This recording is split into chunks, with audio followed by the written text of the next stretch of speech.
23 June সকাল 10টায় দুর্নীতি দমন কমিশনে পুলিশের সাবেক আইজিপি বেনজির আহমেদ হাজির হওয়ার কথা থাকলেও হাজির হননি তিনি। তবে বেনজির আহমেদ কোথায় আছেন, অভিযোগের বিষয়ে তিনি বক্তব্য দিবেন কিনা সে বিষয়ে কিছুই জানে না দুদক।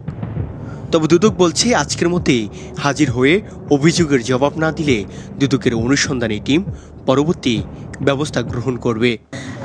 উনি যে চিঠিটি পাঠিয়েছেন সেই চিঠিতে কোথাও উনি লিখেন নাই যে উনি দেশে বাইরে আছেন, এবং এই চিঠিটি গত পরশুদিন আমরা পেয়েছি, এবং সেই চিঠিটির আবেদনের পরিপ্রেক্ষিতে অনুসন্ধানকারী টিম এর আগে গত 28 মে বেনজির আহমেদ ও তার স্ত্রী সন্তানদের দুদকে তলব করে চিঠি দেওয়া হয়। সেদিন বেনজির আহমেদকে 6 জুন এবং তার স্ত্রী সন্তানদের 9 জুন দুদকে তলব করা হয়। তবে 5 জুন আবেদনের প্রেক্ষিতে বেনজির আহমেদকে দ্বিতীয় দফায় 23 জুন এবং তার স্ত্রী সন্তানদের 24 জুন তলব করা হয়। এ বিষয়ে দুদকের এক কর্মকর্তা বলেন, দুদকের আইনে দ্বিতীয়বার আবেদন করার সুযোগ নেই। আজ যদি বেনজির আহমেদ হাজির না হন তাহলে তদন্ত কর্মকর্তারা তাকে তার সম্পদ বিবরণী দাখিল করার জন্য চিঠি দেবেন। চিঠি দেওয়ার 21 কর্মদিবসের মধ্যে সম্পদ বিবরণী দাখিল করতে হবে। তবে এক্ষেত্রেও তিনি আবেদন করে 15 দিন সময় বাড়াতে পারবেন। এরপর সম্পদ বিবরণী দাখিল না করলে তার বিরুদ্ধে একটি নন সাবমিশন মামলা দায়ের হবে। কমিশন সভা যখন উপস্থাপিত হবে, যদি হয় তখন আলোচনার পরিপ্রেক্ষিতে যেরকম সিদ্ধান্ত হবে সেটি করা হবে এবং আপনাদের জানিয়ে দেওয়া হবে। এ বিষয়ে দুদক সচিব খোরশেদা ইয়াসমিন গণমাধ্যমকে বলেন, বেনজির আহমেদ চিঠির মাধ্যমে গত 21 জুন দুদক চেয়ারম্যান বরাবর লিখিত বক্তব্য দিয়েছেন।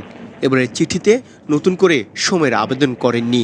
লিখিত বক্তব্যে তার অভিযোগের বিষয়ে ব্যাখ্যা দেওয়ার চেষ্টা করেছেন।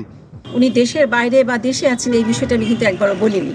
সুতরাং আইনজীবীর মাধ্যমে আমাদের কাছে চিঠি পাঠানো হয়েছে, এটা আমরা গ্রহণ। সন্ধানকারী টিম তারা নিজেরা বুঝবেন, যদি মনে করেন এখানে ওনার কোনো কিছু ভেরিফাই করার প্রয়োজন হয় সেখানে তারা।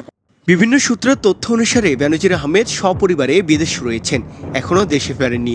অন্যদিকে বেনজিরের আইনজীবী শাহ মঞ্জুরুল হকের সঙ্গে যোগাযোগ করা হলেও তার কোনো বক্তব্য পাওয়া যায়নি। বেনজির আহমেদ ও তার স্ত্রী সন্তানদের নামে গোপালগঞ্জ, মাদারীপুর, ঢাকা সহ কয়েকটি জেলায় 621 বিঘা জমি ছাড়াও ঢাকার গুলশানে 4টি ফ্ল্যাট, 33টি ব্যাংক হিসাব, 19টি প্রতিষ্ঠানের শেয়ার ও 3টি ভিউ হিসাব এবং 30 লাখ টাকার সঞ্চয়পত্রের সন্ধান পেয়েছে দুদক। অনুসন্ধানের পর দুদকের আবেদনের পরিপ্রেক্ষিতে এসব সম্পদ জব্দ করার আদেশ দিয়েছেন আদালত। আব্দুল্লাহ আল নোমান, আমার সংবাদ, ঢাকা।